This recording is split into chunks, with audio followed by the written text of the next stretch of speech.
தந்தை மகன் தூய ஆவியானவரின் பெயராலே.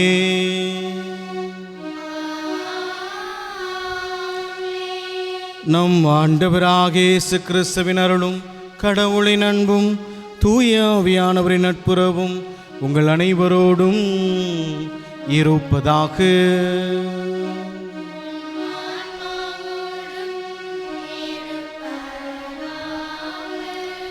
இறையேசுவில் பிரியமான சகோதர சகோதரிகளே, ஆண்டின் பொதுக்காலம் 14ஆம் வாரத்தினுடைய முதல் நாளிலே நாம் பயணம் செய்ய குழுமியிருக்கின்றோம்.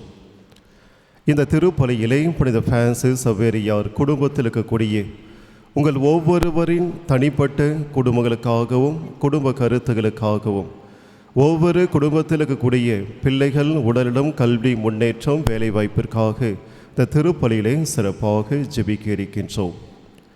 மேலும் இறைவன் திவ்ய நற்கருணை வழியாக நம் ஒவ்வொருவரையும் நிறைவாக ஆசீர்வதித்திருக்கின்றார்.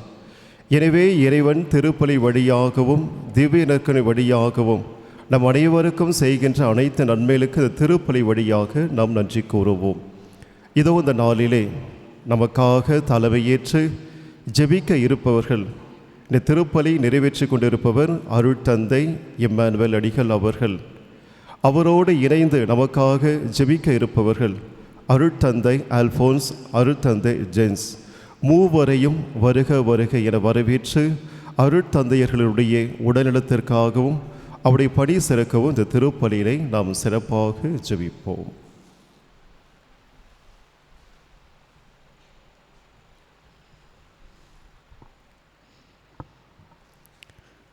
சகோதர சகோதரிகளை, தூய மரணங்களை கொண்டாட நாம் தகுதி பெறும் பொருட்டு நாம் பாவங்களை ஏற்றுக்கொள்வோம். எல்லாம் வல்ல இறைவனிடமும்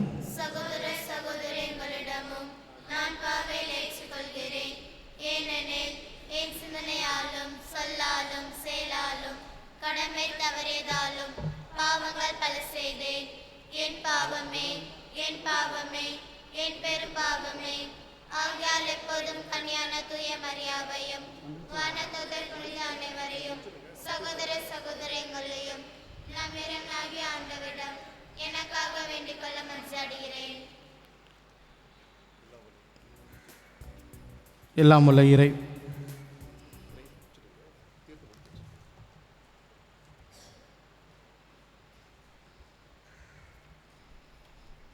எல்லாமுள்ள இறைவன் நம் மீது இரக்கம் வைத்து நம் பாவங்களை மன்னித்து நம்மை நிலை வாழ்வுக்கு அழைத்துச் செல்வாராக.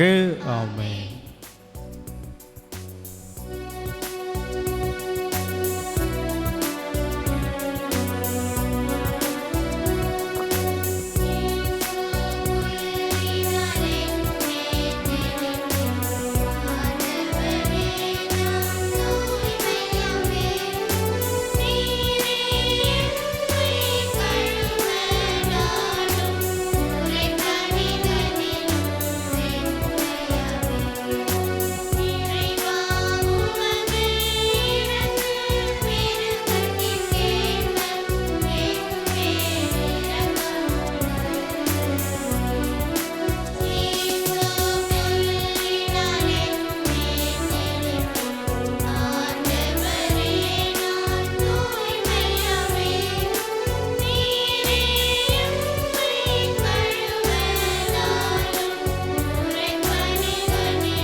மன்றாடுவோமாக. அன்பே உருவான இறைவா, உம்முடைய பாடுகளின் நினைவை எங்களுக்கு நீர் விட்டு சென்றீ. உமது திரு உடல் திரு இரத்தம் ஆகியவற்றின் தூய மறைபொருளை வணங்கும் நாங்கள் அது மீட்பின் பயனை இடைவிடாமல் துய்த்துணர்ந்து மகிழ அருள்வீராக. உம்மோடு தூயாவின் ஒன்றிப்பில் இறைவனா என்றென்றும் வாழ்ந்து ஆட்சி செய்கின்ற எங்கள் ஆண்டவராகிய இயேசு கிறிஸ்து வழியாக உம்மை மன்றாடுகிறோம்.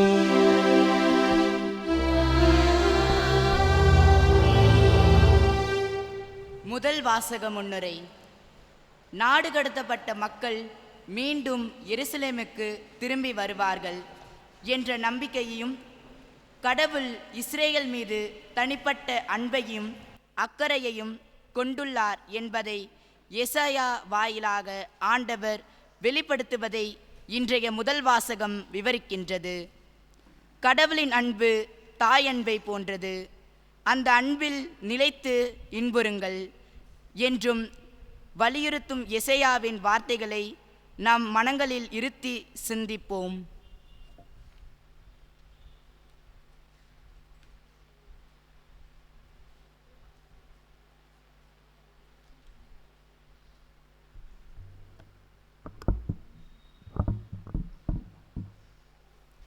முதல் வாசகம். ஆறுபோல் நிறைவாழ்வு பாய்ந்தோட செய்வேன். இறைவாக்கினர் எசையா நூலிலிருந்து வாசகம். அதிகாரம் 66, இறைவார்த்தைகள் 10-14 முடிய. எருசலேமின் மேல் அன்பு கொண்ட அனைவரும் அவளுடன் அகழ்மகிழ்ந்து அருள் பொருட்டு அக்களியுங்கள். அவளுக்காக புலம்பி அழும் எல்லோரும் அவளுடன் சேர்ந்து மகிழ்ந்து கொண்டாடி ஆர்ப்பரியுங்கள். அப்போது அவளின் ஆறுதல் அளிக்க முளைகளில் குடித்த நீங்கள் நிறைவடைவீர்கள். அவள் செல்வ பெருக்கினால் நிறைவாக அருந்தி இன்பம் காண்பீர்கள். ஆண்டவர் கூறுவது இதுவே. ஆறுபோல் நிறைவாழ்வு பாய்ந்தோட செய்வேன். பெருக்கெடுத்த நீரோடை போல் வேற்றினத்தாரின் செல்வம் விரைந்து வர செய்வேன். நீங்கள் பால் பருகுவீர்கள், மார்பில் அணைத்து சுமக்கப்படுவீர்கள், மடியில் வைத்து தாளாட்டப்படுவீர்கள். தாய் தன் பிள்ளைகளை தேற்றுவது போல் நான் உங்களை தேற்றுவேன். எருசலேமில் நீங்கள் தேற்றப்படுவீர்கள், இதை நீங்கள் காண்பீர்கள். உங்கள் இதயம் மகிழ்ச்சி கொள்ளும், உங்கள் எலும்புகள் பசும் புல் போல் வளரும். ஆண்டவர் தம் ஆற்றலை தம் ஊழியருக்கு காட்டுவார். ஆண்டவர் வழங்கும் அருள்வாக்கு. பதிலுரை பாடல் பல்லவி. அனைத்துலகோரே கடவுளை போற்றி ஆர்ப்பரியுங்கள். அனைத்துலகோரே கடவுளை போற்றி ஆர்ப்பரியுங்கள். அனைத்துலகோரே கடவுள்.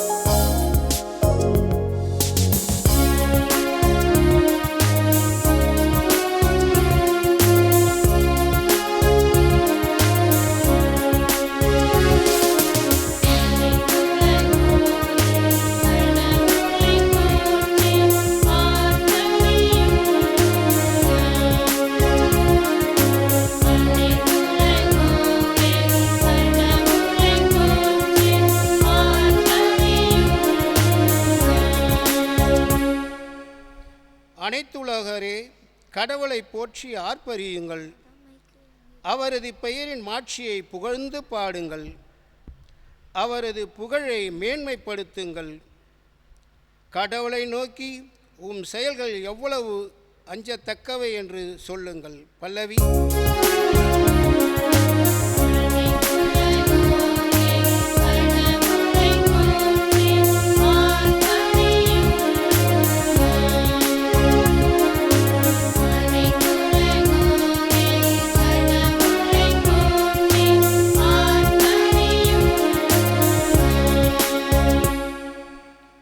அனைத்துலகர் உம்மை பணிந்திடுவர்.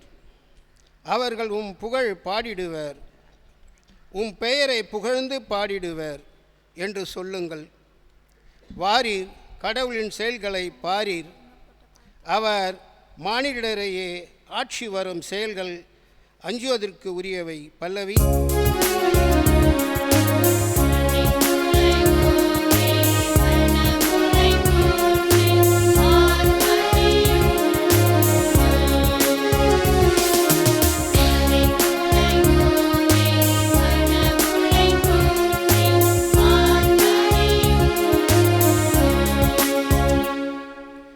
கடலை உலர்ந்த தரையாக அவர் மாற்றினார். ஆற்றை அவர்கள் நடந்து கடந்தார்கள். ஆகவே அங்கே அவரின் நாம் அகமகிழ்ந்தோம். அவர் தமது வலிமையால் என்றென்றும் அரசாள்கின்றார். பல்லவி.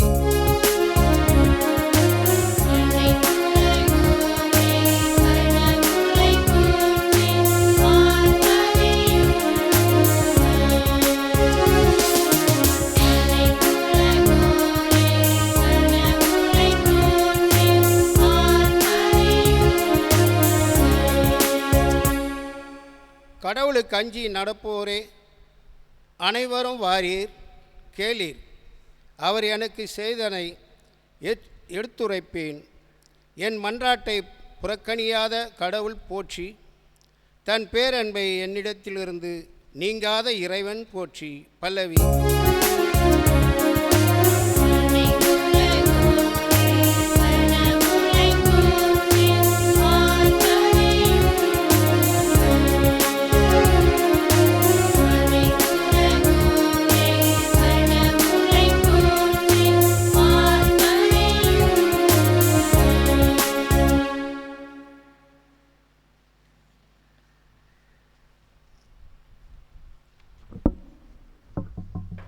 இரண்டாம் வாசக முன்னுரை. இன்றைய இரண்டாம் வாசகத்தில் தூய பவுல் பணம், பதவி, பகட்டு போன்ற உலக ஆடம்பர வலைகளில் சிக்கி கிறிஸ்துவ அடிப்படையை மறந்திருந்த கலாத்திய மக்களுக்கு கிறிஸ்துவின் சிலுவை மீது கொள்ளும் நம்பிக்கையே அடிப்படை, மற்ற வெளி ஆடம்பரங்கள் அவசியமில்லை என்பதை நினைவூட்டுகிறார். கிறிஸ்துவின் சிலுவையே உண்மையான சீடரின் பெருமை. தூய ஆவியில் புதுப்படைப்பாக புதிய மனிதர்களாக தன்னை போல இயேசுவின் அடிமையாக மாறி நிலைவாழ்வை பெற்றுக்கொள்ள அழைப்பு விடுக்கிறார்.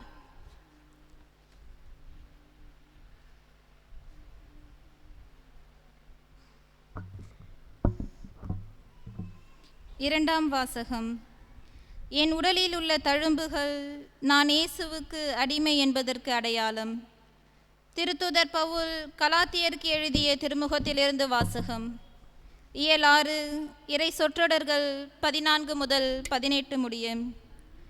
சகோதரர் சகோதரிகளே, நானோ நம் ஆண்டவர் இயேசு கிறிஸ்துவின் சிலுவையை அன்றி வேறு எதை பற்றியும் ஒருபோதும் பெருமை பாராட்ட மாட்டேன். அதன் வழியாகவே என்னை பொறுத்தவரையில் உலகம் சிலுவையில் அறையப்பட்டிருக்கிறது. உலகை பொறுத்தவரையில் நானும் சிலுவையில் அறையப்பட்டிருக்கிறேன்.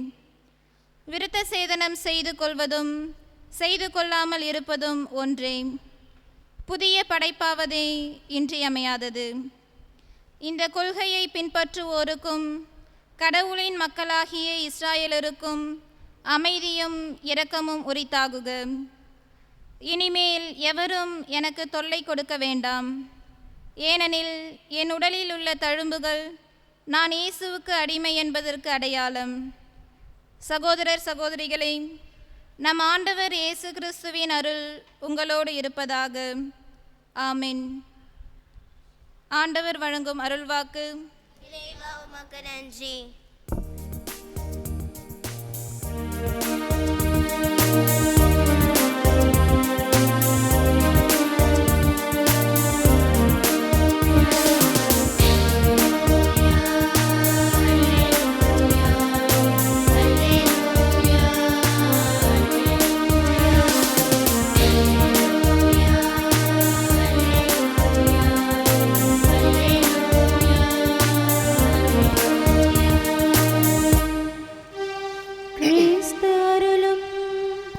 அமைதி உங்களை நெறிப்படுத்துவதாக. கிறிஸ்துவை பற்றிய நற்செய்தி உங்களுள் நிறைவாக குடிகொள்வதாக. அல்லேலூயா.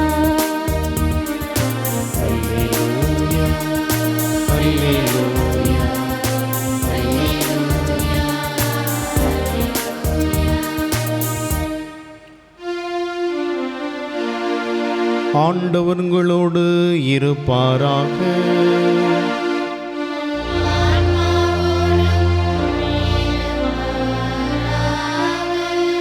லூக்கா எழுதிய தூய நற்செய்தியிலிருந்து வாசகம்.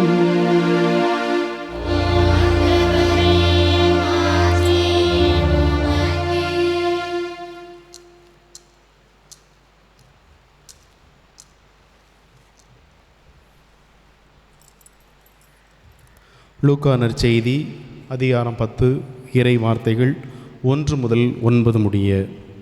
அக்காலத்தில் இயேசு 72 பேரை நியமித்து அவர்களை தாம் போக இருந்த எல்லா ஊர்களுக்கும் இடங்களுக்கும் தமக்கு முன்னே இருவராக அனுப்பினார். அப்போது அவர் அவர்களை நோக்கி கூறியது: அறுவடை மிகுதி, வேலையாட்களோ குறைவு. ஆகையால் தமது அறுவடைக்கு தேவையான வேலையாட்களை அனுப்பும்படி அறுவடையின் உரிமையாளரிடம் மன்றாடுங்கள். புறப்பட்டு போங்கள். ஓநாய்களிடையே ஆட்டுக்குட்டிகளை அனுப்புவதைப் போல் உங்களை நான் அனுப்புகிறேன். பணப்பையோ வேறு பையோ மிதியடிகளோ எதுவும் நீங்கள் எடுத்து செல்ல வேண்டாம்.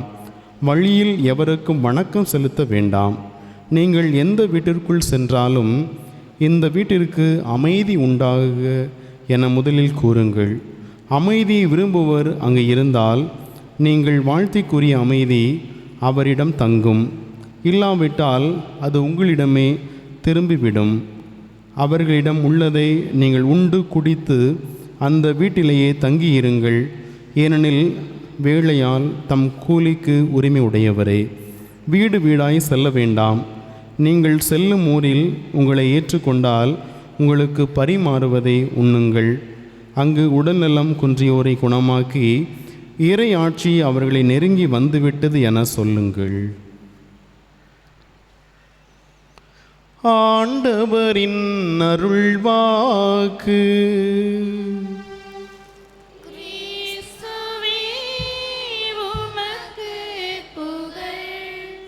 அறிக்கையிட்டு பாடுவோம்.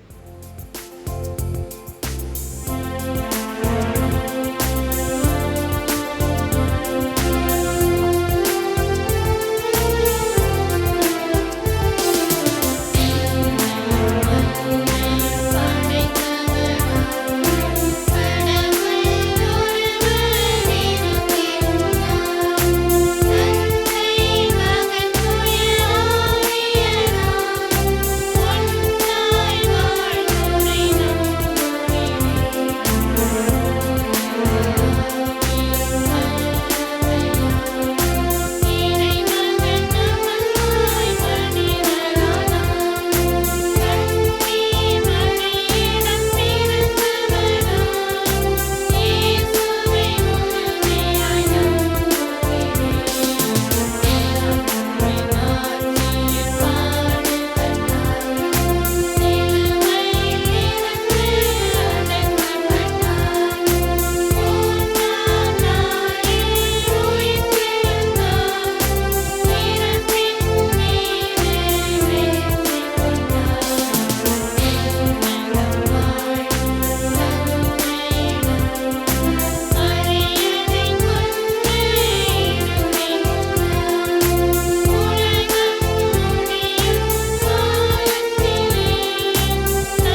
அன்புமிக்கவர்களே, நம்பிக்கையோடு ஆண்டவரது திருப்பாதத்தில் நமது தேவைகளை, ஜெபங்களை, வேண்டுதல்களை எடுத்து வைத்து ஜெபிப்போம்.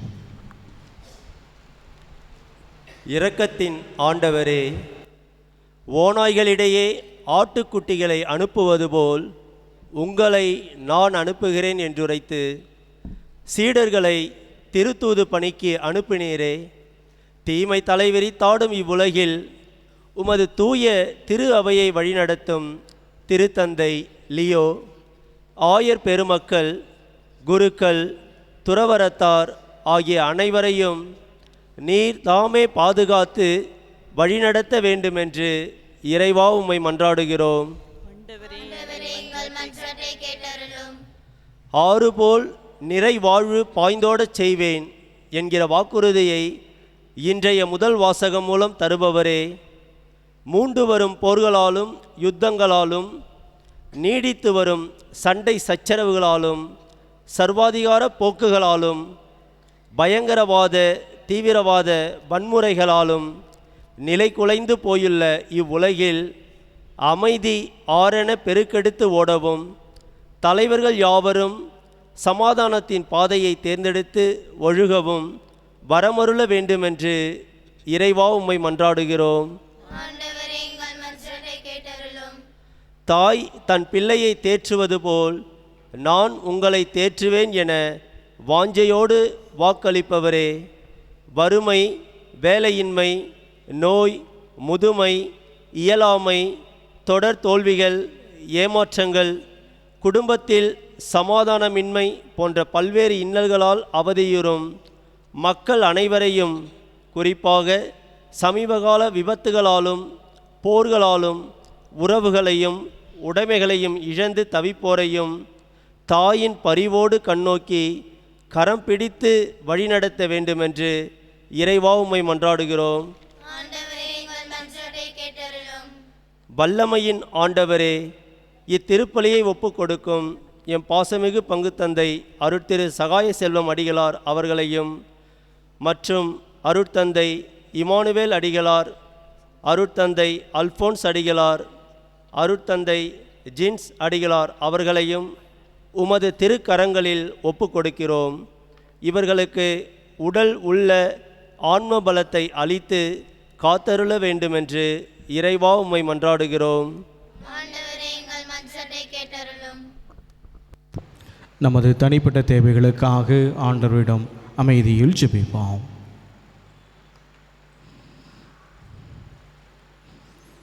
வாழ்விழிக்கும் இறைவா, உம்மை போற்றுகிறோம், புகழுகிறோம், உமக்கு நன்றி செலுத்துகிறோம்.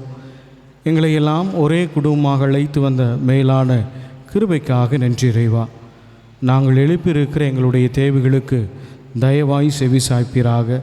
தொடர்ந்து நாங்கள் உமக்கு உகந்தவர்களாக, உம்மை எங்களது வாழ்வால் பிறருக்கு பிரதிபலிக்கின்றவர்களாக வாழுகின்ற அருளையும் ஆற்றலையும் தரும்படியாக எங்கள் ஆண்டவராகிய இயேசு கிறிஸ்து வழியாக உம்மை நோக்கி மன்றாடுகிறோம். ஆமென்.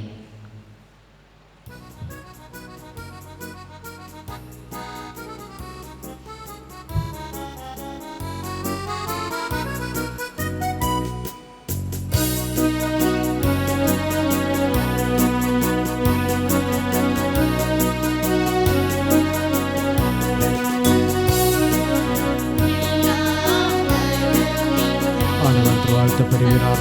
நப்பத்தை பற்றியும் உள்ளத்தின் உழைவும் மனித உழைப்பின் மேலுமாக நப்பத்தை நமக்கு கொடுக்கிறோம். இது எங்களுக்கு வாழ்வழிக்கு அப்பமாக மாறும். இறைவன் என்றென்றும் வாழ்த்தப்படுவாராக.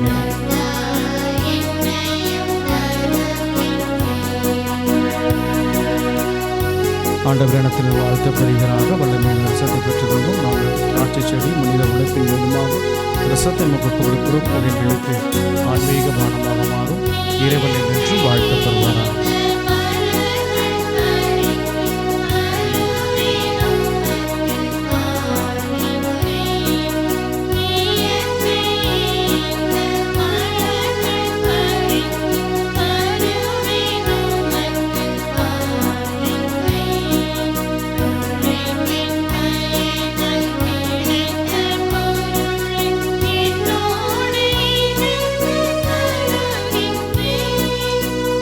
No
அன்புமிக்கவர்களை, என்னுடையதும் உங்களுடையதுமான இப்பலி எல்லாம் வல்ல தந்தை ஆகிய இறைவனுக்கு ஏற்றதாகும்படி மன்றாடுங்கள். ஆண்டவர் தம் திருப்பெயரின் புகழ்ச்சிக்காகவும் ஆட்சிக்காகவும் நமது நன்மைக்காகவும் புனித திரு அவை நடத்துதலுக்காகவும் மது கையில் திருப்பலி ஏற்றுக்கொள்வாராக.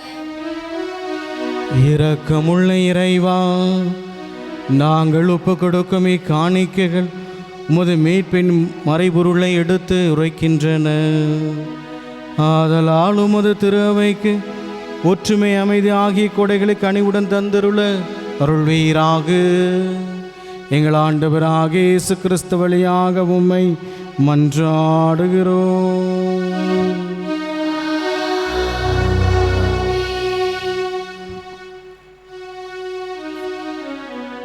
ஆண்டவர் உங்களோடு இருப்பாராக.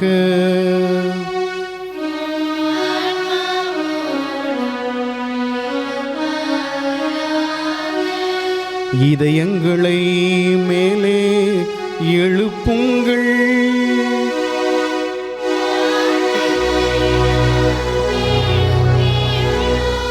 நம் இறைவனாகிய ஆண்டவருக்கு நன்றி கூறுவோம்.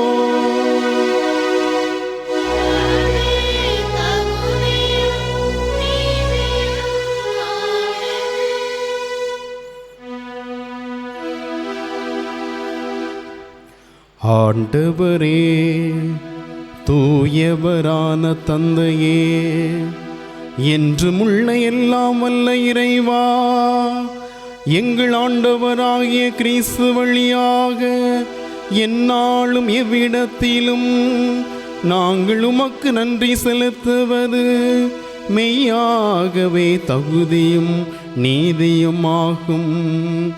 எங்கள் கடமையும் மீட்புக்குரிய செயலுமாகும். என்றும் உள்ள மெய்யான குருவாகியவர் நிலையான பலிமுறையை ஏற்படுத்தினார்.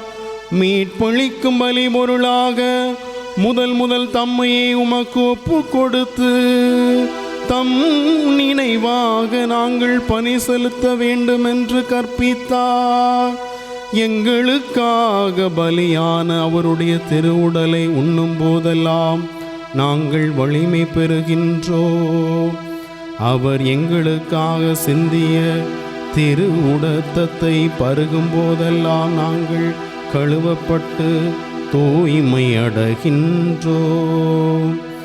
ஆகவே வானதூதர் முதன்மை வானதூதரோடும் அரியணையில் அமர்வோர் தலைமை தாங்குவோரோடும் வான்படைகளின் அணிகள் அனைத்தோடும் சேர்ந்து நாங்கள் உமது மாட்சியை புகழ்ந்து பாடி முடிவின்றி பாடுவதாவது.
ஆண்டவரே, நீர் மெய்யாகவே தூயவர், தூய்மை அனைத்திற்கும் ஊற்று. ஆகவே உம்முடைய தூய ஆவியை பொழுது இக்காணிக்கைகளை புனிதப்படுத்த உம்மை வேண்டுகின்றோம். இவ்வாறு எங்கள் ஆண்டவர் இயேசு கிறிஸ்துவின் உடலும் இரத்தமுமாக எங்களுக்கு இவை மாறுபனவாக.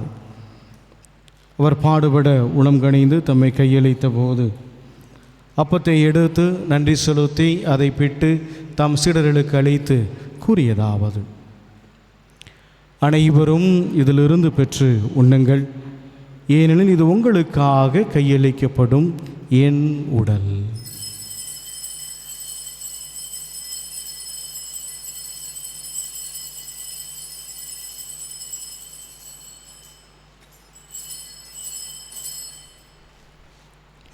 அவனுமே இரவிருந்தை அருந்திய பின் கிண்ணத்தையும் எடுத்து மீண்டும் உமக்கு நன்றி கூறி தம் சீடர்களுக்கு அழைத்து அவர் கூறியதாவது: அனைவரும் இதிலிருந்து பெற்று பருகுங்கள். ஏனெனில் இது புதிய நிலையான உடன்படிக்கைக்குரிய என் இரத்தத்தின் கிண்ணம். இது பாவ மன்னிப்புக்கென்று உங்களுக்காகவும் பலருக்காகவும் சிந்தப்படும். இதை என் நினைவாக செய்யுங்கள்.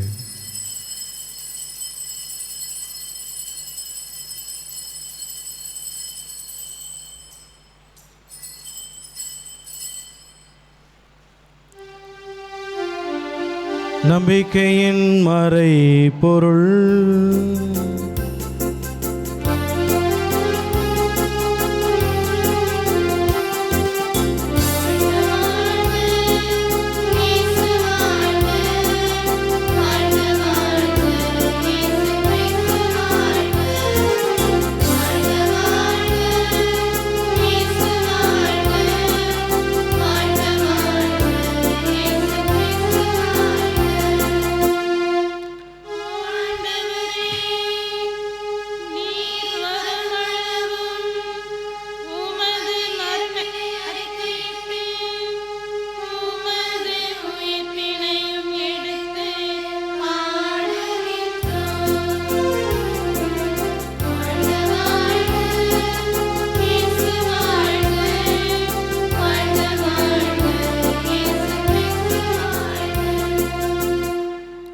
ஆகவே ஆண்டவரே, நாங்கள் கிறிஸ்துவின் இறப்பினையும் உயிர்ப்பினை நினைவு கூர்ந்து வாழ்வு தரும் அப்பத்தையும் மீட்பளிக்கும் கிண்ணத்தையும் உமக்கு ஒப்புக் கொடுக்கின்றோம்.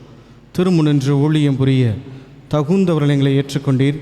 எனவே உமக்கு நன்றி செலுத்துகின்றோம்.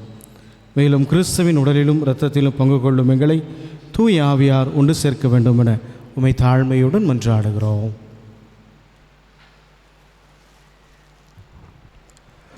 ஆண்டவரே, உலகெங்கும் பரவிருக்கு உமது திரு அவையை நினைவு கூர்ந்திரலும். எங்கள் திருத்தந்தை லியோ, எங்கள் பேராயம் பிரான்சிஸ் மற்றும் எல்லா திருநிலையினர் அனைவரோடும் உமது திரு அவை அன்பு நிறைவு பெற செய்திரலும். மாலை வேளையிலே இந்த இடத்திலே குழுமி இருக்கக்கூடிய எங்கள் ஒவ்வொருவரையும் நிறைவாக ஆசீர்வதித்திரலும்.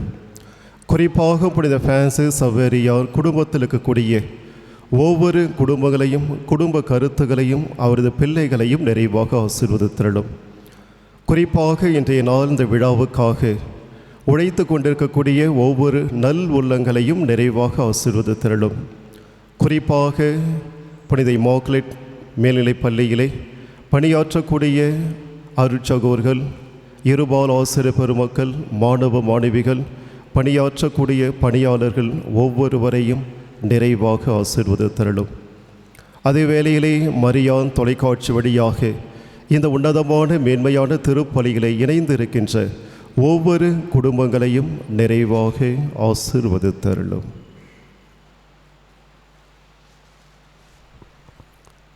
மேலும் உயிர்த்தெழும் எதிர்நோக்குடன் துயில் கொள்ளும் எங்கள் சகோதரர் சகோதரிகளையும் இறந்தோர் அனைவரையும் இரக்கத்துடன் நினைவு கூர்ந்து உமது திருமுக ஒளியினுள் ஏற்றருளும். எங்கள் அனைவர் மீதும் இரக்கமாயிரும். கடவுளின் கன்னித்தாயான புனித மரியா, அவருடைய கணவரான புனித யோசேப்பு, புனித திருத்தூதர்கள், எங்கள் பாதுகாவலர், கேட்ட வரம் தரும் புனித சவேரியார், இவ்வுலகில் உமக்குகந்தவராய் இருந்தோராகிய புனிதர் அனைவருடனும் அந்நிலை வாழ்வில் பொங்கலும் தகுதி பெற்று உம் திருமகன் இயேசு கிறிஸ்து வழியாக உம்மை புகழ்ந்தேத்து வரமருள உம்மை மன்றாடுகின்றோம்.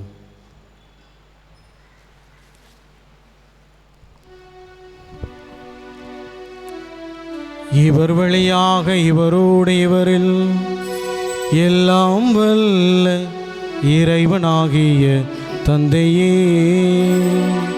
தூய ஆவியானவரின் ஒன்றிப்பில் எல்லா புகழும் மாட்சியும் என்றென்றும் உமக்கு உரியதே.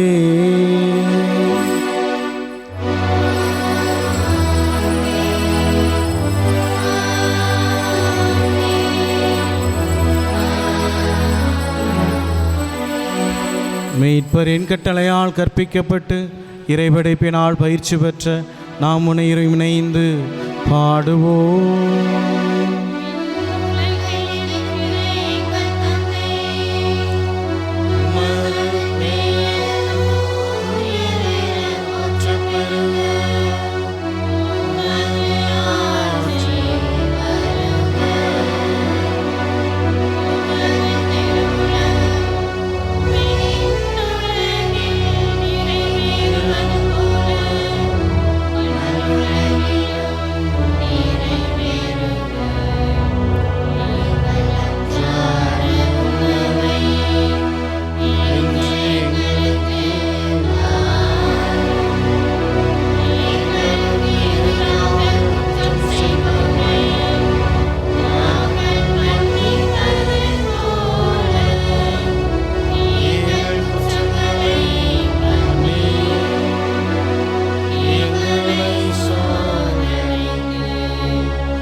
ஆண்டவரே, தீமை அனைத்திலிருந்தும் எங்களை விடுவித்து எங்கள் வாழ்நாளில் அமைதியை கனிவுடன் அருள உம்மை மன்றாடுகிறோம். உமது இரக்கத்தின் உதவியால் நாங்கள் பாவத்திலிருந்து எப்போதும் விடுதலை பெற்று யாதொரு கலக்கமுமின்றி நலமாயிருப்போமாக. நாங்கள் எதிர்நோக்கியிருக்கும் பேரின்பத்திற்காகவும் என் மீட்பராக இயேசு கிறிஸ்துவின் வருகைக்காகவும் காத்திருக்கின்றோம்.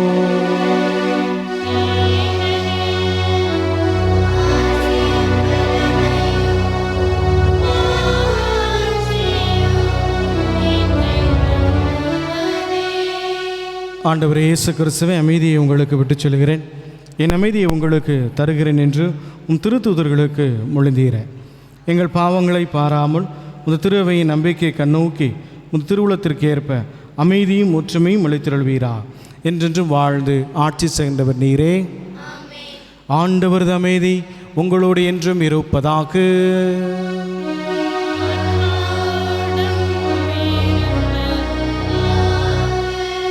ஒருவருக்கொருவர் ஆண்டவர் திரு அமைதியை மகிழ்ச்சியோடு பகிர்ந்து கொள்வோம்.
இதோ இறைவனின் செம்மறி, வாழ்வை தருகின்றவர் இவர்தான். ஒவ்வொரு நாளும் ஒவ்வொரு நொடிப்பொழுது நம்மை கரம் பிடித்து தூய வாழ்விற்கு அழைத்துச் செல்லுகின்றவர் இவர்தான். இவருடைய திருவிருந்திற்கு அழைக்க பெற்ற நாம் அனைவருமே பேறு பெற்றோர்.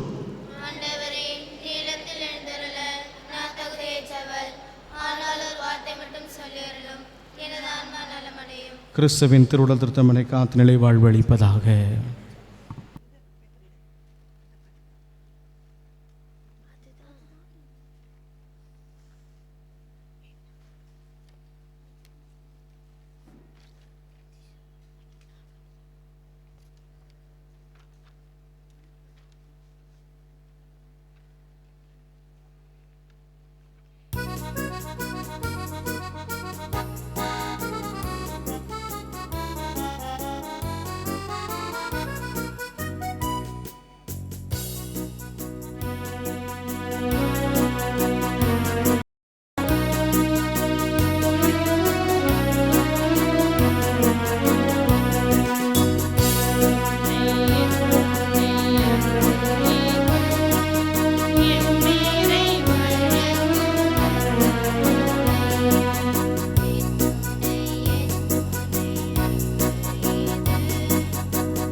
குருக்களுக்காக வேண்டும் ஜெபம். என் அன்பான ஆண்டவரே, குருக்களை காப்பாற்றும்படியாக உம்மை மன்றாடுகிறேன். அவர்கள் உம்முடையவரானதாலும் அவரது வாழ்வில் மது பலிபீடத்தில் எரிக்கப்படுவதாலும் அவர்களை காப்பாற்றும். அவர்கள் உலகத்தை விட்டு பிரிந்தாலும் உலகை நடுவே வாழ்வதாலும் உலக இன்பங்கள் அவர்களை சோதிப்பதாலும் அவர்களை முதலில் வைத்து காப்பாற்றும். அவர்கள் தனிமையாக இருக்கும் போதும் வேதனைப்படும் போதும் ஆன்மாக்களுக்கான அவரது பலி வாழ்வெல்லாம் வீணாக தோன்றும் பொழுதும் அவர்களை காப்பாற்றும். ஆண்டவரே, அவர்களுக்கு உம்மை தவிர வேறு ஒருவரில்லை என்றும் மனித பலவீனம் கொண்ட மனித இதயம்தான் அவரிடம் உண்டு என்று நினைத்து அவர்களை காப்பாற்றும். அவர்கள் ஒரு சிந்தனையும் சொல்லையும் செயலையும் ஆசீர்வதித்து அவர்களை காப்பாற்றும். மரியே, குருக்களின் அரசியை குருக்களுக்காக வேண்டிக் கொள்ளும். ஆமென்.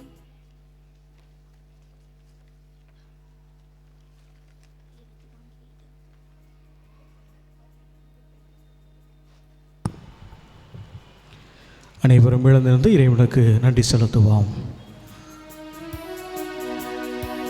நன்றி கூறி மன்றாடுவோமாக. வாழ்வெளிக்கும் இறைவா, உயர் மதிப்புள்ளவும் திருவுடலையும் திரு இரத்தத்தையும் நாங்கள் இவ்வுலகில் உட்கொள்வது முதிரை தன்மையை சுவை தின்புறுவதன்மா திகழ்கின்றது. ஆதலால் நாங்கள் இப்பேரின்பத்தில் என்றென்று மகிழ்ந்திருக்க அருள்வீராக. என்றென்றும் வாழ்ந்து ஆட்சி செய்கின்ற உம்மை நோக்கி மன்றாடுகிறோம். ஆண்டவர் உங்களோடு இருப்பாராக.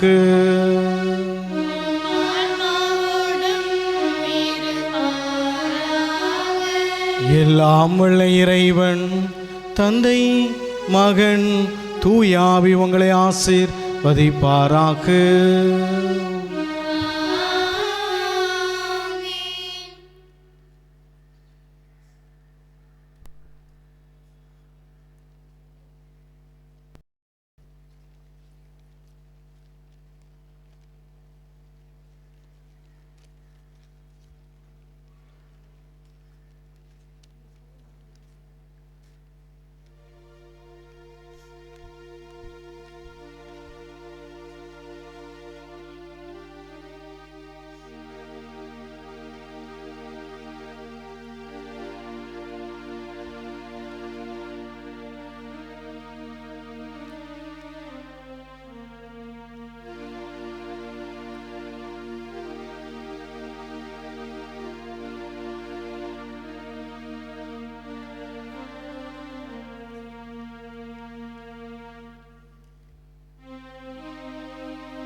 இயேசுவில் பிரியமானவர்களே, கண்களை மூடுவோம், கரங்களை குவிப்போம். நமது மத்தியில் ஆண்டவர் எழுந்தருளியிருக்கிறார். வல்லமையோடு குணப்படுத்துகின்றவர் இவர்தான். பல்வேறு நிலைகளில் நம்மோடு தங்கி இருந்து நமக்கு வழிகாட்டுகின்றவர் இவர்தான். ஆகவே அனைவரும் கரங்களை குவித்து ஒரு சில மணித்துளிகள் அமைதியிலே ஆண்டவரோடு உரையாடுவோம்.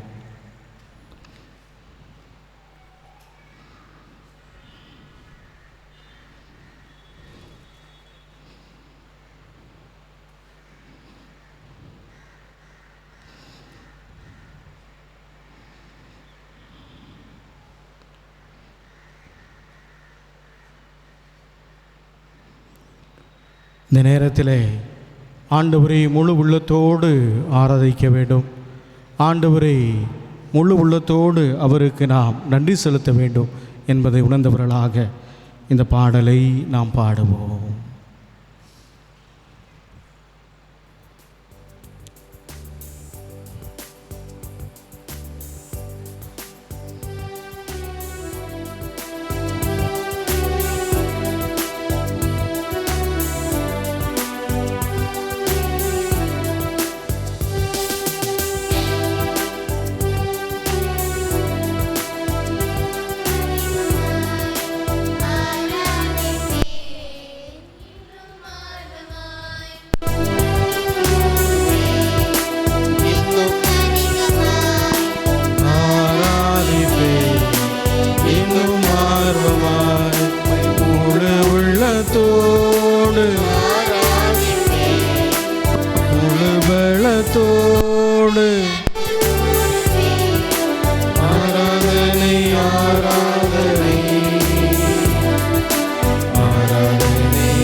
இயேசுவில் பிரியமானவர்களே, இன்றைக்கு பங்கு குடும்பமாக நாம் திருவுடல் திருரத்த பெருவிழாவை நினைவு கூர்ந்து ஆண்டவரை நாம் பவனியாக நாம் எடுத்துச் செல்ல இருக்கிறோம்.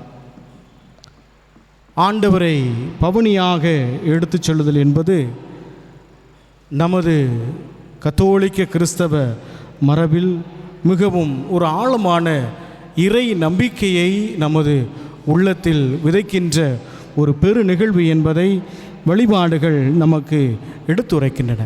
அன்புக்குரியவர்களே, திருவையிலே வழிபாட்டு காலங்கள் மொத்தம் 5 உண்டு.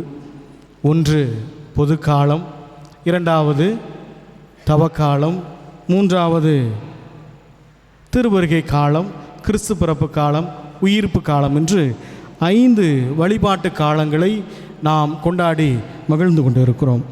அதனுடைய அடிப்படையில் மே மாதம் இறுதி வரைக்கும் நாம் தவக்காலத்தினுடைய உயிர்த்த ஆண்டவருடைய ஞாயிறை கொண்டாடி மகிழ்ந்தோம்.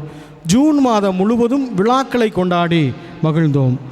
ஜூன் மாதம் 1 தேதி ஆண்டவருடைய விண்ணேற்றம், ஜூன் 8ஆம் தேதி தூய ஆவியினுடைய பெருவிழா, ஜூன் 15 மூவர் இறைவன், ஜூன் 22 திருவுடல் திருத்த பெருவிழா ஜூன் 29 தூய பேதுரு பவுல் அவர்களுடைய பெருவிழாவை கொண்டாடி மகிழ்ந்தோம். அன்புக்குரியவர்களே, இந்த திருவுடல் திருத்த பெருவிழாவினுடைய மையம் என்ன? திருவுடல் திருத்த பெருவிழாவுடைய நோக்கம் என்ன? இதற்கான நமது கத்தோலிக்க கிறிஸ்துவனுடைய பின்னணியிலே நாம் சிந்தித்து பார்த்தோம் என்றால், திருத்தந்தை 14ஆம் அர்பன் என்பவர் இத்தகைய விழாவை உலகளாவிய திரு அவைக்கு அவர் முன்வைக்கிறார். முன்வைத்ததனுடைய நோக்கம் என்ன?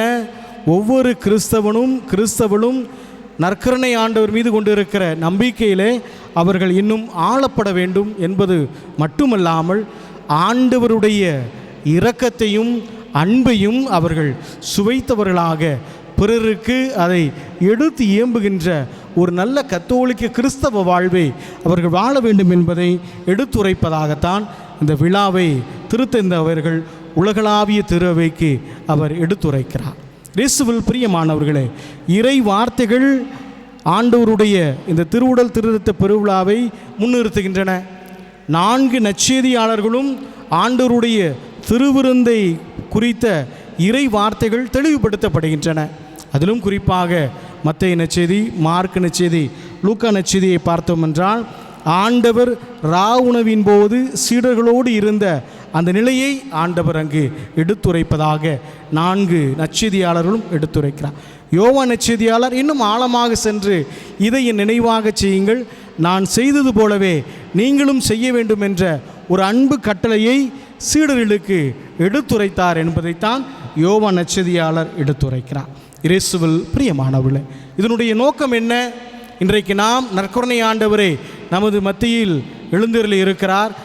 ஆண்டவரை நம் பவனியாக இந்த இடத்திலிருந்து வீதி வழியாக நம் ஆலயத்திற்கு எடுத்து செல்ல இருக்குமானால், ஒன்று, கடவுள் அவருடைய அன்பை தனது மகன் வழியாக தருகிறார். இம்மானுவேலாக கடவுள் நம்மோடு இருக்கிறார் என்ற ஒரு ஆழமான நம்பிக்கை எடுத்துரைக்கிறார்.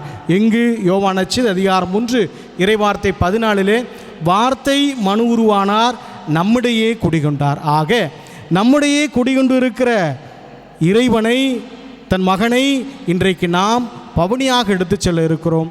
எதற்காக? கடவுளுடைய அன்பு எப்படிப்பட்டதாக இருக்குது? யோவான் நற்செய்தி அதிகாரம் 3 இறைவார்த்தை 16 கடவுள் இந்த உலகின் மீது அன்பு கூர்ந்ததால் தன் ஒரே மகனை இந்த உலகிற்கு கையளித்தார். ஆக அந்த அன்பின் வெளிப்பாடாக இன்றைக்கு ஆண்டவர் நமது மத்தியில் எழுந்தருளி இருக்கிறார். இந்த அன்பை, கடவுளுடைய அன்பை நாம் பெற்றுக்கொள்ள வேண்டுமென்றால், கடவுளுடைய அன்பை இன்றைக்கி நாம் சுவைக்க வேண்டுமென்றால், ஆண்டவர் இயேசு கிறிஸ்துவினுடைய இறை பிரசனத்தில் கடவுளுடைய அன்பை நாம் சுவைக்க இருக்கிறோம். அதனால்தான் யோவான் எழுதிய முதல் திருமுகம் அதிகாரம் 4 இறைவார்த்தை 8 கடவுள் அன்பாக இருக்கிறார். அந்த அன்பு எப்படிப்பட்ட அன்பு? திருப்பாடல் 55 இறைவார்த்தை 1 தெளிவுபடுத்துது. கடவுளே உமது பேரன்பிற்கேற்ப என் மீது இறங்கும். ஆக நாம் ஒவ்வொரு முறையும் இறைவனிடம் ஜெபிக்கின்ற போது, கடவுளிடம் ஜெபிக்கின்ற போது கடவுளுடைய இரக்கத்தை நாம் பெறுகிறோம் என்றால், கடவுளுடைய அன்பை நாம் பெறுகிறோம். நமது பாவங்களுக்காக, நமது செயல்களுக்காக நாம் கடவுளுடைய இரக்கத்தை வேண்டுகிறோம் என்றால், கடவுள் நம் மீது அன்புக்குரியவராக, கடவுள் அன்பாக இருக்கிறார் என்பதைத்தான் இந்த நாள் நமக்கு எடுத்துரைக்கிறது. அதைத்தான் சேசபை அருட்பணியாளர் அருப்பே அவர்கள் தனது புத்தகத்தில் எழுதுகிறார். அந்த புத்தகத்தினுடைய தலைப்பு என்னவென்றால், நான் நற்கருணையில் வளர்ந்தேன். ஆக அருப்பே அவர்கள் இந்த புத்தகத்தினுடைய தலைப்பை எதற்காக இத்தகைய வகையிலே அமைத்தார் என்பதையும் அவர் அங்கு சுட்டி காட்டுகிறார். அவர் ஜப்பானிலே பணி செய்து கொண்டிருக்கின்ற போது, 2ஆம் உலகப் போரின் போது அங்கு இருக்கிற நகரங்கள் எல்லாம் குண்டுகளால் அழிக்கப்படுகின்றன. அப்பொழுது அவருக்கு தெரிந்த ஒரு ஏழை இளம்பெண் நோய்வாய்ப்பட்டிருந்தார். ஒவ்வொரு முறையும் இந்த அருட்தந்தை அந்த இளம்பெண்ணுக்கு நற்கரணையை கொண்டு வழங்குவார். அத்தகைய சூழ்நிலையில் அந்த நாடு போர் சூழ்ந்த இடத்தில் அந்த இடம் முழுவதும் அந்த குண்டுகளால் அழிக்கப்பட்ட போது இந்த அருப்பை அவர்கள் அந்த இளம் ஏழை பெண்ணை சந்திக்க செல்கிறார் கையில் நற்கரணையோடு. அப்பொழுது அவருடைய வீடு முழுவதும் அழிக்கப்பட்டு விட்டது. அவருடைய உடல் முழுவதும் குத்துயிராக காணப்படுகிறது. அவர் அந்த சூழ்நிலையிலும் கூட தந்தையை பார்த்த நிமிடத்தில், தந்தையே எனக்கு நீங்கள் நற்கரனை கொண்டு வந்திருக்கிறீர்களா என்று கேள்வியை கேட்கிறார். ஆக அந்த தன்னுடைய வாழ்வு முடிய போகிறது, தான் உயிரை இழக்கிறேன், என்னுடைய உடலை விட்டு பிரிந்து செல்ல இருக்கிறது என்ற நிலையிலும் கூட அந்த பெண்ணானவள் கடவுளுடைய அன்பை சுவைக்க ஆண்டவர் இயேசு கிறிஸ்துவை நற்கரை வடிவிலே அவர் ஏற்றுக்கொண்டார் என்பதை தந்தை அவர்கள் தனது புத்தகத்திலே அந்த நிகழ்வை எழுதுகிறார். ஆக இந்த இளம்பெண்ணிடம் இருக்கிற அந்த இறை நம்பிக்கை, விசுவாசம் என்னை மீண்டும் இந்த நற்கரணையில் நான் வளர்ந்தேன் என்ற ஒரு பின்னணியில்தான் இந்த புத்தகத்தை நான் எழுதினேன் என்பதை அவர் தெளிவாக எடுத்துரைக்கிறார். இயேசுவில் பிரியமானவர்களே, நாம் ஒவ்வொரு முறையும் திருப்பலியில் பங்கேற்கிறோம், ஆண்டவர் உட்கொள்கிறோம். அந்த சூழ்நிலையிலும் ஒவ்வொரு முறையும் நான் கடவுளுடைய அன்பை பெற்றுக்கொள்ள வகையில் என்னுடைய உள்ளத்தை நான் தகுதிப்படுத்தியிருக்கிறேனா, கடவுளுடைய அன்புக்குரியவராக என்னுடைய செயல்பாடு அமைந்திருக்கிறதா, கடவுளுடைய அன்பை வெளிப்படுத்தக்கூடிய வகையிலே என்னுடைய உறவுகளிடத்தில் நான் பெற்ற அந்த அன்பை பகிர்ந்து கொள்ளக்கூடிய வகையிலே மன்னிப்பின் வழியாக, இரக்கத்தின் வழியாக, புரிதலின் வழியாக, உதவி செய்தலின் வழியாக கடவுளுடைய அன்பை நான் எடுத்துரைக்கின்றவனாக வாழுகின்றனா என்ற கேள்வியை இன்றைய நாள் இந்த நற்கருணை ஆண்டவர் முன்பாக நாம் இன்றைக்கு சிந்தித்து பார்க்க அழைக்கப்பட்டிருக்கிறோம். இரண்டாவதாக, நமது கத்தோலிக்க திருவையினுடைய மறைக்கல்வி ஆணையம் 1374 தெளிவுபடுத்துகிறது. என்ன சொல்லுகிறது என்றால், நாம் இந்த நற்கரையின் வழியாக கடவுளோடு, இறைவனோடு, ஆண்டவர் இயேசு கிறிஸ்துவோடு நாம் ஒன்றித்திருக்கிறோம் என்பதை அந்த மறைக்கல்வி ஆணையம் நமக்கு எடுத்துரைக்கிறது. புனித ஜான் கிறிஸ்தோஸ்தோம் அழகாக சொல்லுவார், இந்த அப்பமானது பல்வேறு கோதுமை மணிகளிலிருந்து உருவாக்கப்பட்டாலும் அவர்கள் எந்த விதமான வேறுபாடும் இல்லாமல் ஒன்றிணைந்து இருப்பது போல நாம் ஒவ்வொருவருமே ஆண்டவரை உட்கொள்கின்ற போது நாம் ஆண்டவரில் ஒன்றிணைகின்றவர்களாக வாழ வேண்டும் என்பதை புனித ஜான் கிறிஸ்தோஸ்தோம் தனது வாழ்க்கையிலும் தனது பணி வாழ்விலும் அவர் எடுத்துரைத்தார் என்பது அவருடைய வார்த்தைகள் நமக்கு எடுத்துரைக்கின்றன. அன்புக்குரியவர்களே, ஆண்டவரோடு ஒன்றித்தல், ஆண்டவருடைய அன்பை சுவைத்தால்தான், ஆண்டவருடைய அன்பை கண்டு உணர்ந்து கொண்டால்தான், ஆண்டவருடைய அன்பை பெற்றுக்கொண்டால்தான் நாம் ஆண்டவரோடு ஒன்றித்திருக்க முடியும். ஆக இந்த நாளில் நம் ஆண்டவரோடு ஒன்றித்திருக்க வேண்டுமென்றால் புனிதை அன்னை தெரசாவுடைய வாழ்க்கை நமக்கு முன் உதாரணம் எடுத்து காட்டப்படுகின்றன. தனது பணி வாழ்விலே பல்வேறு நிலையில் அவர் கேள்விக்குட்படுத்தப்படுகின்ற போது, எவ்வாறு நீங்கள் இத்தனை பணிகளை செய்கிறீர்கள், இத்தனை ஏழை மக்களை நீங்கள் எப்படி பாதுகாக்கிறீர்கள், இத்தனை நோய்வாய்ப்பட்டவர்கள் நீங்கள் எப்படி தொடுகிறீர்கள் என்ற கேள்வியெல்லாம் கேட்ட நிமிடத்திலே அன்னையானவள் காட்டிய ஒரே இடம் நற்கருணை ஆண்டவர். இந்த நற்கருணை ஆண்டவரோடு நான் ஒன்றித்திருப்பதால் தான் நான் இத்தகைய சமூக பணிகளையும் இறை பணிகளையும் செய்வதற்கான ஆற்றலை நான் பெற்றேன் என்பதை அந்த அன்னையானவள் நமக்கு எடுத்துரைக்கிறார்.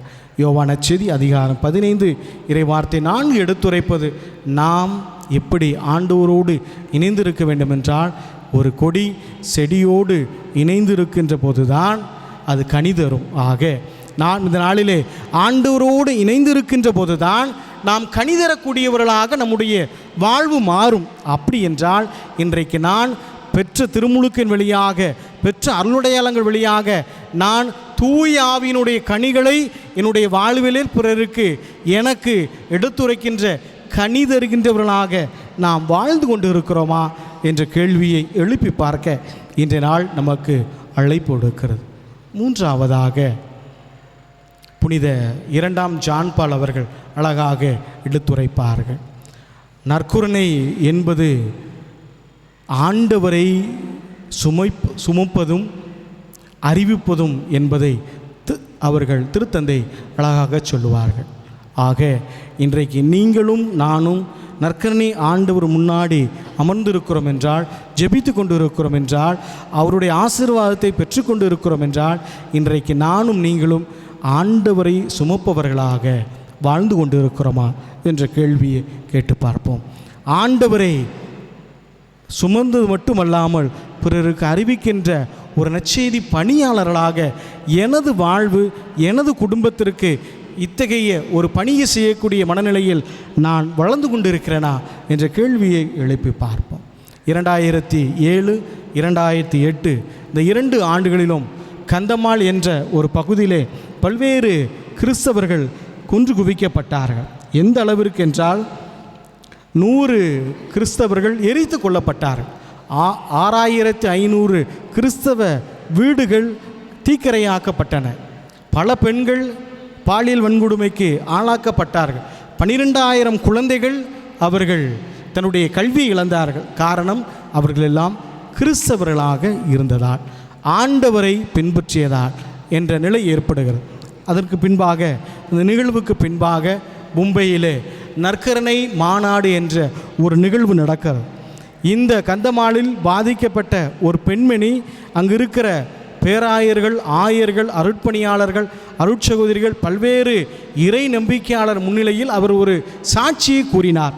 என்ன சாட்சி என்றால், அந்த நிகழ்வை அவர் எடுத்துரைக்கிறார். இவர்கள் கிறிஸ்தவர்கள் இந்த பெண்ணினுடைய கணவனை அவர் முன்னாடி நிப்பாட்டி, அங்கு இருக்கிற கலகக்காரர்கள் இயேசு வேண்டுமா, உனது உயிர் வேண்டுமா என்ற கேள்வியை கேட்கிறார்கள். அப்பொழுது இந்த பெண்ணினுடைய கணவர் எனக்கு இயேசு வேண்டும் சொல்கிறார். முதலில் அவருடைய கையை வெட்டுகிறார். இரண்டாவதாக இயேசு வேண்டுமா, உயிர் வேண்டுமா என்ற கேள்வி இரண்டாவது முறையும் கேட்கிறார்கள். மீண்டும் மறுகை வெட்டப்படுகிறது. மூன்றாவதாக இயேசு வேண்டுமா, உயிர் வேண்டுமா என்ற கேள்வி கேட்கின்ற போது அவருடைய தலை துண்டிக்கப்படுகிறது. இந்த நிகழ்வை அந்த பெண்மணியானவள் அங்கு இருக்கிற எல்லார் முன்னிலையும் ஒரு சாட்சியாக எடுத்துரைப்பதனுடைய ஆழமான சிந்தனை என்னவென்றால், நாங்கள் இன்றும் ஆண்டவரை அறிவிக்கின்றவர்களாக வாழ்ந்து கொண்டிருக்கிறோம். நாங்கள் இன்றும் ஆண்டவருடைய நற்செய்தி பணியிலே எங்களது வாழ்வு பல்வேறு இழப்புகளை நாங்கள் சந்தித்தாலும் இன்னும் ஆண்டவரை நாங்கள் சிக்கன பிடித்திருக்கிறோம் என்ற ஒரு மனநிலையை அந்த பெண்மணியானவள் அங்கு இருக்கிற எல்லா நிலையினருக்கும் அவர் சாட்சியாக எடுத்து கூறினார். இயேசுவில் பிரியமானவர்களே, இன்றைக்கு நானும் நீங்களும் ஆண்டவரை ஒவ்வொரு நாள் திருப்பலியிலும் நமது உள்ளத்தில் சுமந்து கொண்டு இருக்கிறோம். சுமந்து கொண்டு இருக்கிற ஆண்டவரை எனது வாழ்வு, எனது செயல்பாடு, எனது சிந்தனை, எனது செயல்பாடுகளின் வழியாக ஆண்டவரை பிறருக்கு அறிவிக்கின்ற ஒரு நற்செய்தியாளனாக, நற்செய்தியின் கருவியாக என்னுடைய வாழ்வை மாற்றி அமைத்து கொண்டிருக்கிறனா என்பதை நாம் சிந்தித்து பார்க்க அழைக்கப்பட்டு இருக்கிறோம். பவுலுடையர் அழகாக சொல்லுவார், வாழ்வது நானல்ல, கிறிஸ்து என்னுள் வாழ்கிறார். ஆக இந்த நற்கருணையை நாம் பவனியாக எடுத்து செல்கிறோம் என்றால், நாம் வெறும் கிறிஸ்தவர்களாக மட்டுமல்ல, மாறாக ஆண்டவரை சுமப்பவர்களாக நாம் இந்த பவனியிலே பங்கேற்க இருக்கிறோம். ஆண்டவரை அறிவிக்கின்றவர்களாக நாம் இந்த பவனியிலே பங்கேற்க இருக்கிறோம். அப்படி என்றால் இன்றைக்கு நாம் வெறும் சடங்குக்காக, விழாவுக்காக ஆண்டவரை நாம் பவனியாக எடுத்து செல்லவில்லை. மாறாக ஆண்டவருடைய அன்பை பெற்றிருக்கிறேன், நான் இந்த பவனியிலே அந்த அன்பை பிறருக்கு எடுத்துரைக்கப் போகிறேன். ஆண்டவருடைய ஒன்றிப்பில் நானும் இணைந்திருக்கிறேன், இந்த பவனியில் பங்கேற்கிறேன். ஆண்டவரை நான் சுமந்திருக்கிறேன், அதனால் என்னுடைய பணியான நற்செய்தியை நான் அறிவிக்க இந்த பவனியிலே நான் பங்கேற்கிறேன் என்ற மனநிலையில் பங்கேற்போம். அன்புக்குரியவர்களே, ஆண்டவர் மீது கொண்டிருக்கிற நம்பிக்கை நம்மை குணப்படுத்தும். பல்வேறு தேவைகளில் இருப்பவர்கள் என்றால் இந்த பவனியின் போது அவர்களுக்காக ஜெபிக்க நீங்கள் அழைக்கப்படுகிறீர்கள். குறிப்பாக யாரெல்லாம் இந்த நற்கருணை ஆண்டவர் தொட வேண்டும் என்று விரும்புகிறீர்களோ அவர்களையெல்லாம் இந்த நேரத்தில் ஒப்பு கொடுத்து ஜெபிப்போம். யாரெல்லாம் குணமடைய வேண்டும் என்று விரும்புகிறோமோ அந்த வேளையிலே ஆண்டவர் நம்மை குணப்படுத்துவார் என்ற நம்பிக்கையோடு இந்த பவனியிலே நாம் ஆழ்ந்த விசுவாசத்தோடு பங்கேற்போம். அது மட்டுமல்ல, குடும்பத்தில் இருக்கிற சிறு சிறு பிரச்சனைகள், துன்பங்கள், துயரங்கள் எல்லாம் நம்மை அழுத்துகின்ற போது ஒரு மன நிம்மதியை தேடி அலைகின்ற சூழ்நிலையில் ஆண்டவர் நமக்கு வழிகாட்டுவார் என்ற மனநிலையில் இந்த பவனியிலே நாமும் முழுமையாக பங்கெடுத்து நாம் பிறருக்கு முன் உதாரணமுள்ள கத்தோலிக்க கிறிஸ்தவர்களாக வாழ அருள் வேண்டி இந்த பவனியிலே நாம் பங்கேற்போம்.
வாணி நின்றவர்களுக்கு அப்பமளித்தீரே.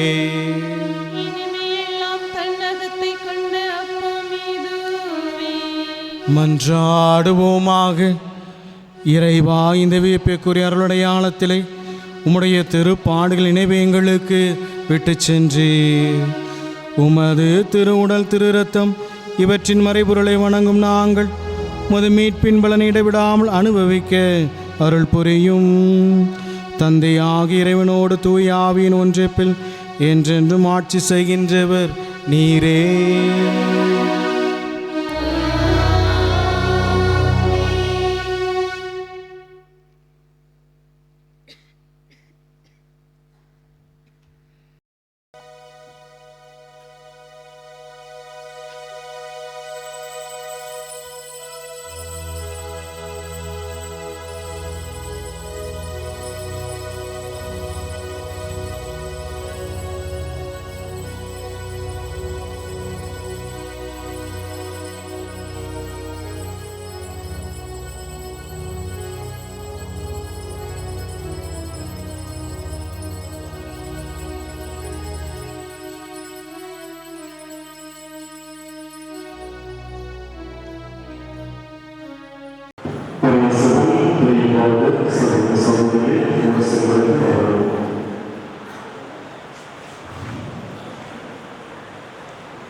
முதல் நிலையை நாம் நிறைவு செய்திருக்கின்றோம்.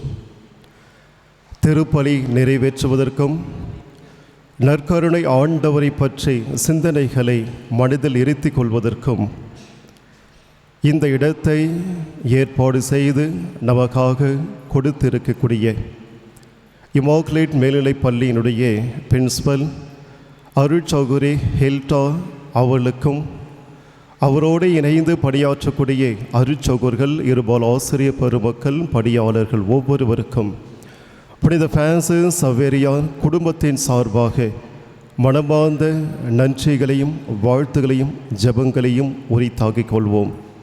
மிக சிறப்பான விதத்திலே இந்த இடத்தை ஏற்பாடு செய்து கொடுத்திருக்கின்றார்கள், சென்ற ஆண்டும் இந்த ஆண்டும். எனவே அவள் அனைவருக்கும் மனமார்ந்த நன்றிகள். அடுத்ததாக திருப்பலி நிறைவேற்றுவதற்கும் நற்கருணை ஆண்டவரை பற்றி செய்தியை உள்ளத்தில் இருத்துவதற்கும் இந்த அழகான திருபீடத்தை தயார் செய்திருக்கின்றார்கள். தீப ஒளியில் இருக்கக்கூடிய தலைமை அன்னை, அவரோடு இணைந்த அருட்சகோதரர்கள், பிள்ளைகள் மிக மிக நேர்த்தியாக இந்த ஸ்டேஜுக்கு பின்னாடி இருக்கிற பேனர் மற்றும் இந்த அழகானது பூக்கள் பீடம் என்று சொல்லி அழகாக தயார் செய்து கொடுத்திருக்கின்றார்கள். தீப ஒளியில் இருக்கக்கூடிய தலைமை அன்னை, அவரோடு இணைந்த அருட்சகோதரர்கள், பிள்ளைகள் ஒவ்வொருவருக்கும் புனித பிரான்சிஸ் சவேரியார் குடும்பத்தின் சார்பாக மனமார்ந்த நன்றியும் ஜெபத்தையும் வாழ்த்திலையும் உரித்தாக்கிக் கொள்கின்றோம். அடுத்ததாக புனித சேவியர் இல்ல அருட்சகோதரர்கள், தலைமை அன்னை மற்றும் அவரோடு இணைந்து ஒத்துழைக்கக்கூடிய அருட்சகோதரர்கள் இந்த நற்கருணை பவனியின் பொழுது இந்த நற்கருணை ஆண்டவருக்கு முன்பாக வாசனை மிகுந்த பூக்களை தெளிப்பதற்காக இந்த பிள்ளைகளை எல்லாம் தயார் செய்திருக்கின்றார்கள். எனவே புனித சவேரியார் இல்ல தலைமை அன்னை மற்றும் அருட்சகோதரர்கள், பிள்ளைகள் ஒவ்வொருவருக்கும் புனித பிரான்சிஸ் சவேரியார் குடும்பத்தின் சார்பாக மனமார்ந்த நன்றியை தெரிவித்துக் கொள்கின்றோம். இப்பொழுது நற்கருணை பவனியானது ஆரம்பிக்கப்படும். ஏனென்றால் இந்த வண்டியானது உள்ளே வர வழியில்லை, எனவே வெளியே நின்று கொண்டிருக்கிறது. நாம் அனைவரும் பக்தியோடு இந்த பவனியிலே பங்கெடுத்து வெளியே சென்று பிறகு நாம் தொடங்குவோம்.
மக்கள். இதோ நம் கண்முன்னே இறைவன், நம்மை மீட்ட இறைவன் இதோ இன்று இருக்கின்றார். பெத்லகேம் மாட்டு தொழுவத்திலே பிறந்த குழந்தை கலிலேயா கடல் ஓரமாய் அக்கினி தூணாய் எரிய மூச்செடியாய் இடியிலும் மின்னலிலும் வல்லவராய் தோன்றிய தேவன் இதோ இங்கே இருக்கின்றார். வாருங்கள், அவரை ஆராதியுங்கள். வாருங்கள், தாழ் பணிந்து அவர்களோடு இணைந்து இசைப்போம் இந்த இசையை.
வரும் ஒவ்வொரு இறை வசனங்களுக்கு பின்னும் ஆராதிக்கின்றோம், நாம் ஆராதிக்கின்றோம், ஆண்டவர் இயேசுவை ஆராதிக்கின்றோம் என்று பாடுவோம். ஆராதிக்கின்றோம், நாங்கள் ஆராதிக்கின்றோம். வானகம் நிறைய இசை முழக்கிய அதுபோல வெண் அப்ப வடிவில் எழுந்தொழி இருக்கும் ஆண்டவரை வாழ்வின் ஒளியாய், துன்பத்தில் துணையாய், தியாகத்தில் சுடராய், உயிர் ஓவியமாய், அன்பின் ஊற்றாய் விளங்கும் பேரன்பு வடிவத்தை நாம் நேரில் கண்டு ஆராதிப்போம்.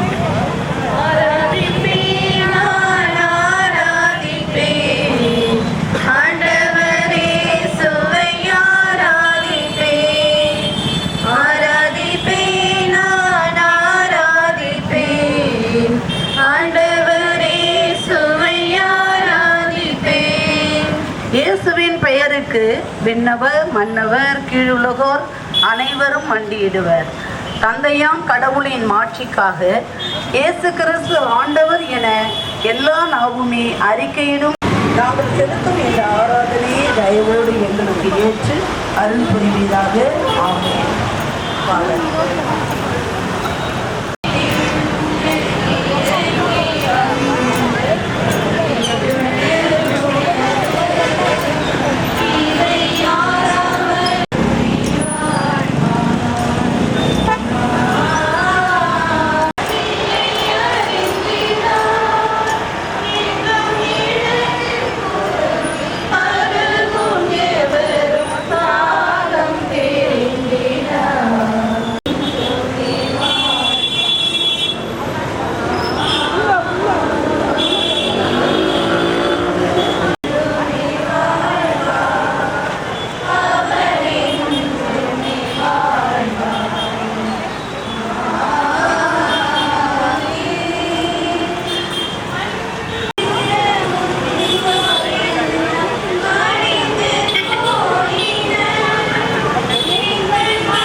கட்டி பிறந்தார். ஒரு மீட்பருக்கு சிலுவையை ஆயத்தம் செய்தார்.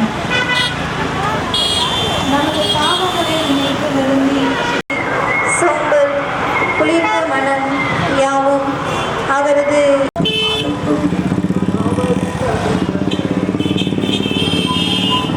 இன்று என்னோடு எனக்கு மன்னித்தது போல இங்குள்ள ஒவ்வொருவரையும் நிறைவாக மன்னியும்.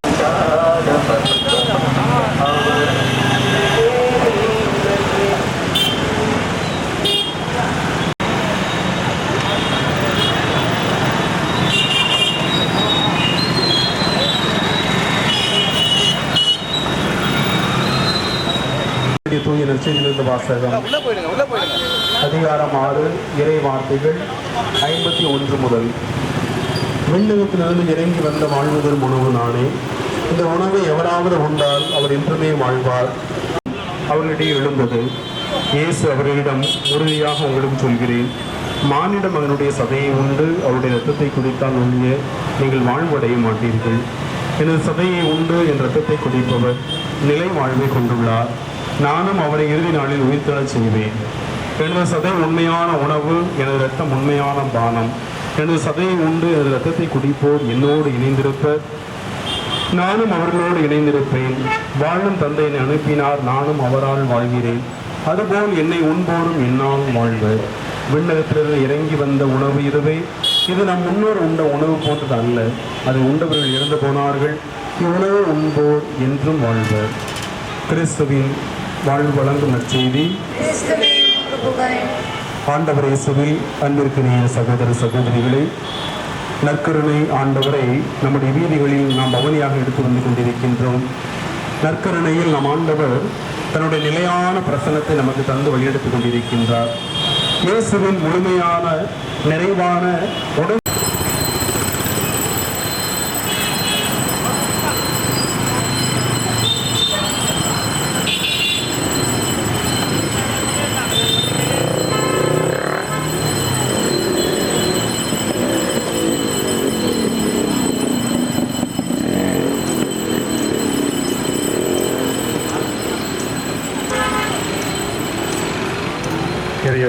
பெரியவாறு சகோதர சகோதரிகளே, நற்கருணை ஆண்டவருடைய 2வது நிலையை நாம் நிறைவு செய்திருக்கின்றோம். இந்த அழகான இடத்தை தயார் செய்து நற்கருணை ஆண்டவரை அதனை வைத்து நற்கருணை ஆண்டவருடைய செய்தியை கேட்க செய்த உதவி செய்த அனைவருக்கும் இந்த நேரத்தில் நன்றி கூற கடமைப்பட்டிருக்கின்றேன்.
நமக்கு எத்தனையோ தேவைகள், எதிர்பார்ப்புகள், ஏமாற்றங்கள், வெற்றிகள், தோல்விகள், இவை அனைத்தையும் கடந்து நாம் வந்திருக்கின்ற இந்த நேரத்தில் நமது வாழ்க்கையின் தேவைகளுக்காக நாம் அன்பர் இயேசுவிடம் மன்றாடுங்கள். நீங்கள் என் பெயரால் தந்தையிடம் கேட்டோம் அவற்றை பெற்றிருக்கீர்கள் என நம்புங்கள். நீங்கள் கேட்டபடி நடக்கும் என்ற நம்பிக்கையோடு ஜெபிக்க கற்றுத்தந்தவர் இதோ நம் வேண்டுதலை நிறுத்தியவர் என்றார்.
எல்லாரும் வளங்களை